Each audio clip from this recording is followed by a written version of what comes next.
आज मैं यश पांडे। आज मैं थोड़े से अलग टॉपिक्स पे बात कर रहा हूँ। जो मैं वहाँ पे कोर्ट में जो जितने लड़ाई झगड़े और ये सब केसेस देख रहा हूँ मैं, क्योंकि कोर्ट में कभी भी कोई अच्छी बात कोर्ट में नहीं आती। कोर्ट में सिर्फ गलत बातें आती हैं और ख़राब बातें आती हैं। जब कांड बहुत बढ़ जाता है तभी कोर्ट में आता है। तो आज जैसे आपने मेरा थंबनेल देख लिया होगा कि मैं वही बात करूँगा कि 5 रीज़न्स कि भाइयों के बीच में जो प्रॉपर्टी डिस्प्यूट्स हो जाते हैं ये क्यों होते हैं। मतलब एक तो होता है कि वहाँ तक बात पहुँच कैसे जाती है प्रॉपर्टी डिस्प्यूट्स पे, और क्या गलतियाँ हैं जो लोग कर रहे हैं। अगर वो ना करें तो बहुत चांसेस कम हो जाते हैं। देखिए, गारंटी कोई किसी चीज़ की नहीं ले सकता। गारंटी तो बस ये है कि सबको मरना है एक दिन, और किसी चीज़ की कोई गारंटी नहीं ले सकता। चांसेस घटा सकते हैं आपकी। हाँ चलो, थोड़ा ये भी ट्राई प्रिकॉशन कह सकते हैं लगता है जिसको, कि प्रिकॉशन ले लेते हैं और देखते हैं कि भाई कितने चांसेस हैं कि हम बच जाएं इन चीज़ों से। पर भाइयों के बीच में प्रॉपर्टी डिस्प्यूट, और ये बहुत गलत बात है भाई। भाइयों, मैं आप ही लोगों को कहूँगा यार, देखो सुलटा लो आपस में कि मत जाओ कोर्ट में, क्योंकि वो पेंच अटका रह जाएगा और फिर तुम नहीं करोगे, फिर तुम्हारे बच्चों की शादियाँ नहीं होंगी इस चक्कर में। तो ऐसे काम मत करो कि लोग देखें कि थू थू करे तुम्हारी कि भैया इनका तो कोर्ट में केस चल रहा है। तो अब मैं रीजंस पे आ जाता हूँ सीधा सीधा। मैंने थोड़े नोट्स वोट्स अपने बना रखे हैं, तो मैं बताता हूँ कि क्या रीज़न्स है। पहला रीज़न, बैड रिलेशंस। इसका सिंपल सा यही मतलब है कि आप भाइयों के बीच में उतनी बातचीत नहीं है। या ये भी हो सकता है कि आप किसी और स्टेट में रहते हो या वो किसी और स्टेट में रहता हो, या प्रोफेशन दोनों के अलग अलग है, कुछ भी परमुटेशन कॉम्बिनेशन आप लगा लो। भाइयों के बीच में उतनी बातचीत नहीं है। अब भाइयों के बीच में जाहिर सी बात है उतनी बातचीत नहीं है, तो वो एक डिस्कनेक्ट हो गया है बीच में। वो जैसे बोलते थे ना, हिंदी में पढ़ते थे संधि विच्छेद पढ़ते थे, तो वो भाइयों के बीच में विच्छेद हो गया। विवाद नहीं है अभी, मैं विवाद पे नहीं आया हूँ, विच्छेद पे ही हूँ अभी फ़िलहाल। कि वो भाइयों के बीच में इतना विच्छेद हो गया है कि भाई वो, मतलब कोर्ट में जाने में शर्म नहीं आएगी। मैं ये नहीं बोल रहा कि बहुत रिलेशन अभी बर्बाद हुए हैं। अगर कोर्ट में मामला पहुंच गया है तो जाहिर सी बात है कि इन स्टेजेस से हो के ही वो बात कोर्ट में पहुंची है। तो कहीं पे भी अगर आप रोक सके तो रोक लो। कि पहला रीज़न तो ये है कि भाई आप बहुत, मतलब बातचीत ही नहीं हो पा रही है, दूसरे स्टेट्स में हैं, इतना कोई ख़ास रिलेशन रह नहीं गए हैं क्योंकि कोई किसी के काम का नहीं है। तो ये सब मत करो। और अपने भाई से थोड़े से, मतलब दोनों को ही मैं ये बात कहूँगा, लड़कियों को थोड़ा मैं इधर छोड़ दे रहा हूँ क्योंकि लड़कियों को वैसे ही नहीं मिलती प्रॉपर्टी। मैं भाइयों की बात करूँगा।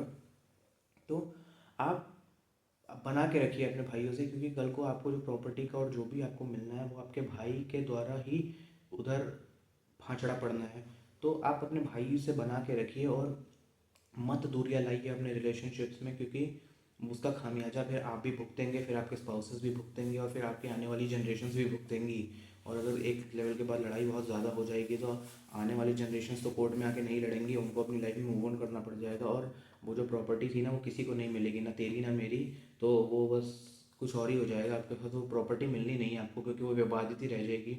ना आपके बच्चे उसको बेच सकते हैं, ना उसको भोग सकते हैं। और फिर आपको बस ऐसे ही रह जाओगे अपने ईगो क्लैशेस के चक्कर में। तो थोड़ा ईगो अपनी जेब में रखो पीछे वाली, और सेटलमेंट की तरफ चले जाओ और बात कर लो। और बात नहीं कर लो, मतलब अभी तक बात वहाँ तक पहुँची नहीं, अभी तक पहुँची नहीं है, अभी बस बातचीत नहीं हो रही है। तो भैया अगर आपके अपने भाई से बहुत ज़्यादा बातचीत नहीं हो रहा है तो call him once a week, बात कर लो थोड़ा, ऐसे ही हालचाल ले लो। और कभी बर्थडे विश कर देना, कभी एनिवर्सरीज विश कर देना, कभी कुछ गिफ्ट दे देना, या कभी उनको अपने यहाँ बुला लेना, कभी आप उनके यहाँ चले जाओ। या कभी ऐसे यार थोड़े से ना मधुर संबंध बना के रखने पड़ेंगे। इतना अगर वो करोगे ना तो उनको कोर्ट में जाने में शर्म नहीं आएगी। ठीक है, तो पहला रीज़न ये है।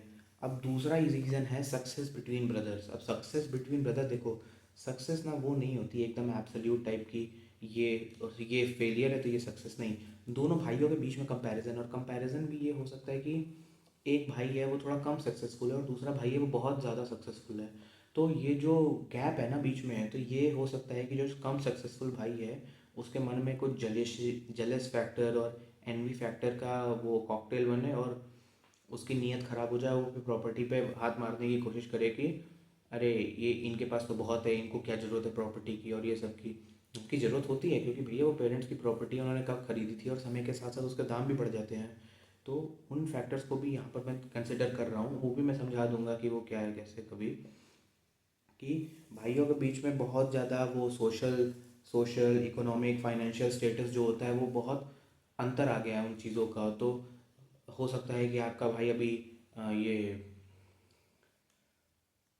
वैगनार वगैरह और उन सब में चल रहे हो, और आप आपकी इतनी हो गई है कि भैया आप XUV 500, KUV 100 और ये सब गाड़ियों में आप घूम सके, तो वो सोशल स्टेटस, इकोनॉमिक स्टेटस से भी एक भाई के मन में थोड़ा सा जलन ही कह सकते हैं कि वो जलन आ जाएगी उसके मन में, और वो सोचेगा कि नीयत उसकी ख़राब हो जाएगी। तो दूसरा रीज़न तो ये है कि भाई दोनों भाइयों के बीच में इकोनॉमिक फैक्टर बहुत अप डाउन हो गया है। तीसरा रीज़न, और इसमें मैं पेरेंट्स को बोल रहा हूँ, नेग्लिजेंस ऑफ पेरेंट्स। अब मुझे कोई शर्म नहीं है ये बात बोलने में। पेरेंट्स अपने बच्चों से अनफॉर्चुनेटली प्रॉपर्टीज़ के बारे में डिस्कस नहीं कर रहे हैं। मैं अपने सीनियर के केस का रेफरेंस थोड़ा सा यहाँ दे रहा हूँ।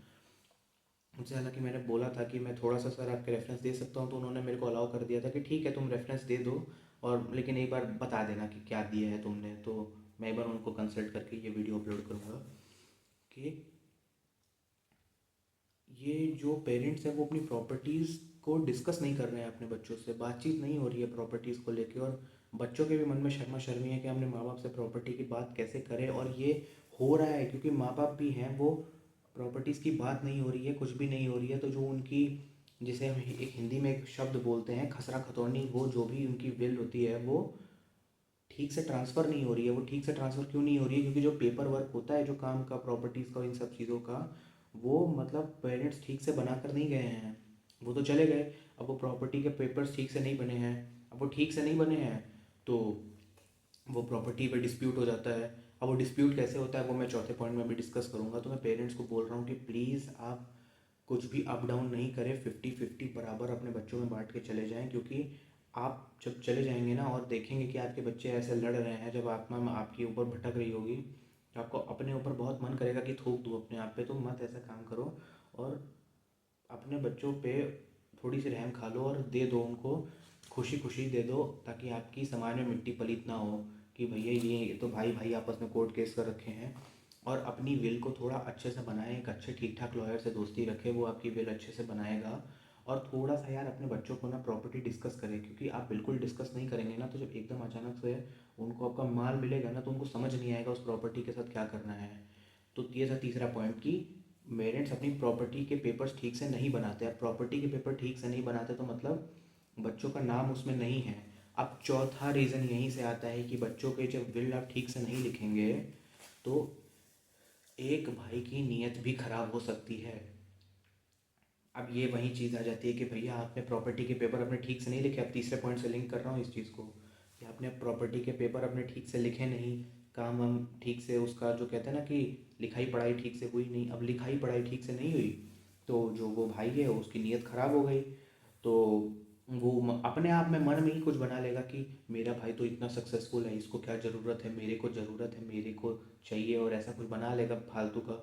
और वो प्रॉपर्टी पे हड़पना चाहेगा, कुछ भी उल्टे सीधे पेपर बनवा लेगा किसी से मिल के, जाली पेपर, और अपने भाई को बेवकूफ़ बना देगा कि भाई ये देख मेरे पेरेंट्स तो हमारे नाम पे प्रॉपर्टी लिख के चले गए हैं, और हमारा हमारा ही सब कुछ है इसमें, तुम्हारा कुछ नहीं है, तुम्हारा टाटा बाय बाय हो गया। और फिर अब वो कोर्ट केस करो, फिर आओ साबित करो, लड़ो, बताओ कि क्या था इंटेंशन, एक्टस रियस करते रहो सिविल में। तो ये भी एक रीज़न है कि भाई आप, एक भाई की नीयत भी ख़राब हो सकती है, आपको नहीं मालूम किसके मन में क्या पनप रहा है। और ये ना टू द पॉइंट है कि जब ये रिलेशन यहाँ तक पहुँचते हैं कि आप बात नहीं कर रहे, आपका सोशल स्टेटस अप डाउन हुआ पड़ा है, आपके पेरेंट्स आपसे प्रॉपर्टीज़ डिस्कस नहीं कर रहे हैं, फिर एक भाई की नीयत ख़राब हो जा रही है। तो ये भी एक रीज़न्स है। और इसमें मतलब मैं थोड़ा सा, एक पांचवा रीज़न भी और है कि पेरेंट्स भी ना प्रॉपर्टी बांट नहीं रहे ठीक से। जैसे एक भाई है वो बहुत सबसर्वेंट है, मतलब पेरेंट्स ने जो बोला, पेरेंट्स जिसको बोल दें, ये बाबा ब्लैक शिप टाइप, तो वो मान जाएगा। जो बच्चे को बोल रहे हैं अपने वो बच्चा मान रहा है, पे बिल्कुल हुज्जत नहीं करता अपने पेरेंट्स से। तो भैया पेरेंट्स उस बच्चे को थोड़ा लाइक करने लगते हैं। और जो बच्चा थोड़ा रिबेलियस होता है कि नहीं मैं नहीं सुनूंगा, मैं ऐसा ही हूँ, और ऐसा टाइप का जो एटीट्यूड वाला बच्चा होता है, वो ठीक है, मैं नहीं बोल रहा, आपको हर टाइप के लोग चाहिए इस दुनिया में। तो पेरेंट्स जो बच्चा थोड़ा उनकी सुनता है, थोड़ा शांत स्वभाव का है, उसको सारी प्रॉपर्टी दे देते हैं सारी, या फिर वो तराजू ठीक से तोलते नहीं हैं। तो वो भी जब भाई दूसरे भाई को नहीं मिलता है तो वो भी, उसके मन में भी कलेश आ जाता है कि मेरे पेरेंट्स ने मेरे को नहीं दिया, इसको दे दिया, तो मैं कोर्ट केस करूँगा, फिर मैं लड़ूंगा, फिर इसको भी नहीं भोगने दूंगा, और ऐसी तैसी कर देंगे दोनों एक दूसरे की।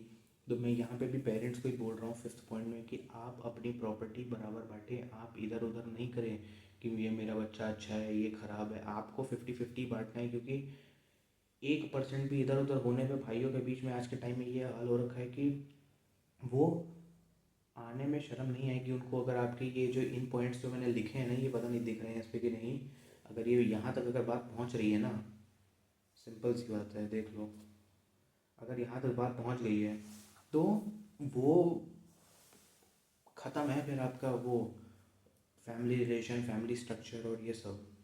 तो पेरेंट्स आप लोग भी प्लीज़ थोड़ा सा अवॉइड करिए, और अपने बच्चों के बीच में यार आप भी थोड़ा सा कोशिश करो, उनको बना के रखो। थोड़ा सा आप भी कभी मिलने चले जाओ, कभी कहीं पिकनिक ऑर्गेनाइज करा लिया, या कभी घूमने आप भी तीर्थ स्थल या कहीं कभी चले गए घूमने अपने बच्चों के साथ। और थोड़ा सा यार अपना एक गुड ह्यूमर में अपनी फैमिली के रिलेशंस रखो, क्योंकि बहुत कड़वाहट है इस दुनिया में, ठीक है। और वो ना कड़वाहट अपने बच्चों पे मत आने देना। और कोशिश करो, अब इसमें बहुत सारे प्रिकॉशंस भी हैं। जैसे आप प्रिकॉशंस क्या ले सकते हैं, पहली बात तो फर्स्ट प्रिकॉशन कि आपको क्या करना चाहिए। अपने भाई से सबसे पहला पॉइंट का पहला प्रिकॉशन होगा, हर पॉइंट पे प्रिकॉशन मैं बताऊंगा। फर्स्ट प्रिकॉशन, अपने भाई से रिलेशंस बना के रखें। थोड़ा फ़ोन कॉल कर ले, कभी बात कर ले, कभी मिल जुल ले, कभी आप उसके घर चले जाएं, कभी आप उसे अपने घर डिनर पे इनवाइट कर ले, कभी ऐसे ही मिलने चले जाएं, या कभी ऐसे ही कुछ ना कुछ फ़ोन पे रोज़ बात करें अपने भाई से। या फिर ऐसे रिलेशन थोड़े से ना लाइट ह्यूमर में बना के रखना ज़रूरी है, क्योंकि अपने रिलेशन बहुत कम है इस दुनिया में। वो आपका भाई ही है जो आपका सगा रिलेशन है। अगर उससे भी बना के बैठ जाओगे ना मुंह बना के, तो बड़ी दिक्कत हो जाएगी आपको। तो अपने भाइयों के बीच में नहीं होना चाहिए ये रिलेशनशिप ख़राब। तो आप दोनों में से कोई भी एक भाई यार अगर किसी में अक्ल आ जाए ना, तो आप अपने रिलेशन अपने भाई से ख़राब ना करें, आप मिलजुल लें, आप ही इनिशिएट कर लें। ये मत सोचिए कि हम बात करेंगे, क्या कर लो भाई, ठीक है, पता है वो कोर्ट में जाने से अच्छा है ना कि बात कर लो अपने भाई से। ऐसे ही लाइट ह्यूमर में रख लो, आप बात कर लो, थोड़ा बहुत 5-10 मिनट की कॉल कर लो, कभी मिल लो, या कभी ऐसे ही चलो कि चल भाई आज तेरे को घुमा के लाता हूँ। थोड़ा रिलेशन अच्छे से रखोगे ना, थोड़ा अच्छे ह्यूमर में रखोगे ना, तो ये कोर्ट में जाने की नौबत नहीं आएगी। लेकिन अगर आपको गंदगी फैलानी है तो भैया फिर कर लो जो करना है। सक्सेस रेट बिटवीन ब्रदर्स, अब भाई देखो इसका कोई रीज़न नहीं है, इसके बिना मैं प्रिकॉशन नहीं बता सकता आपको। इसलिए नहीं बता सकता क्योंकि भाई देखो सब अपनी मेहनत का और अपनी किस्मत का खाते हैं। अब कोई बच्चा अच्छा है, अब कोई बच्चा अपनी लाइफ में अच्छा कर रहा है, तो वो उसकी गलती नहीं है। ये वही तरह के कि कोई ख़राब कर रहा है तो उसकी गलती हो सकती है, लेकिन कोई अच्छा कर रहा है तो उसकी गलती नहीं है। वो लिखवा के आया है अपनी, तो भैया उसमें जलने वलने की ज़रूरत नहीं है। शांति से अपना रहो, कोई बात नहीं है, सोशल स्टेटस है, कोई बात नहीं, भाई है तेरा। लेकिन यार तुम नियत ख़राब करोगे तो दिक्कत है। फिर तीसरा पॉइंट था नेग्लिजेंस बाय पेरेंट्स का। भाई पेरेंट्स को मैं यही प्रिकॉशन कहूँगा कि भैया अपने बच्चों के संबंध विच्छेद मत कराओ। वो संधि विच्छेद टाइप ये हिंदी व्याकरण नहीं बनाओ अपने बच्चों की लाइफ को। उनको अच्छे से रखो और थोड़ा सा बातचीत रखो, बाहर हल्का फुल्का माहौल रखो घर में।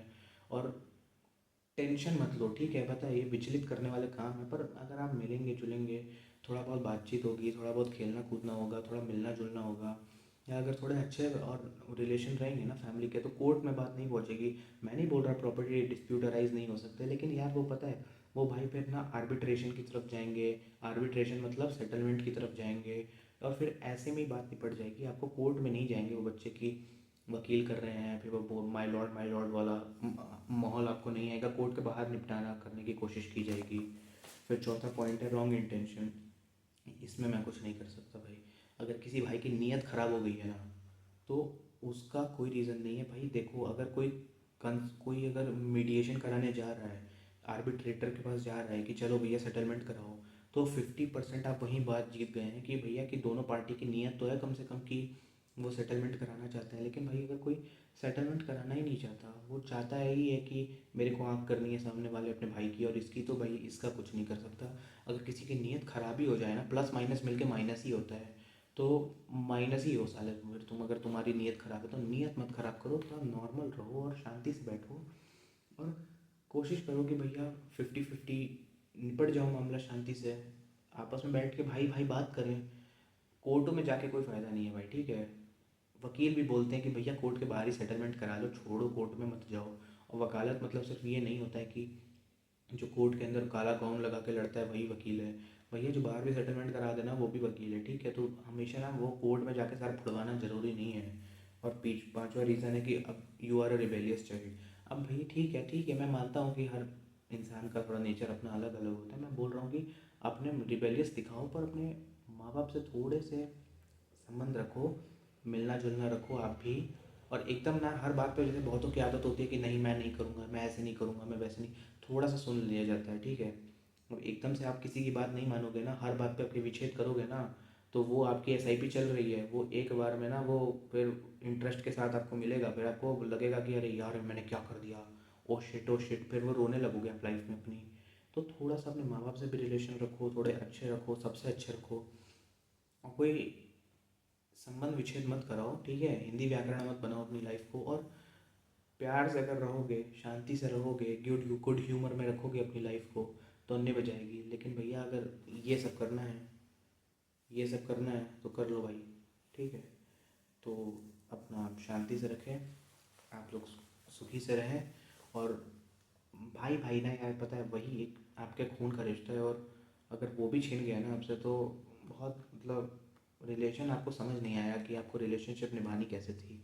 तो रिलेशनशिप निभाइए, अच्छे से निभाइए और रखिए अपने भाइयों के साथ रिलेशन, क्योंकि आखिर में वो जो भी आपका बचपन के यादें हैं या जो भी है वो उसी के साथ है आपकी, जब तक आपकी शादी नहीं हुई थी। तो रखे उसके साथ वो यादें। और कोई बात नहीं, दूरियां आ गई हैं तो आ गई हैं, कोई बात नहीं, बात करें, सेटलमेंट कर ले। पर कोर्ट में आना मैं अवॉइड नहीं करूँगा, मैं खुद आने वाला लॉयर हूँ। तो मैं प्लीज़ अवॉइड करूँ कोर्ट में जाने से पहले।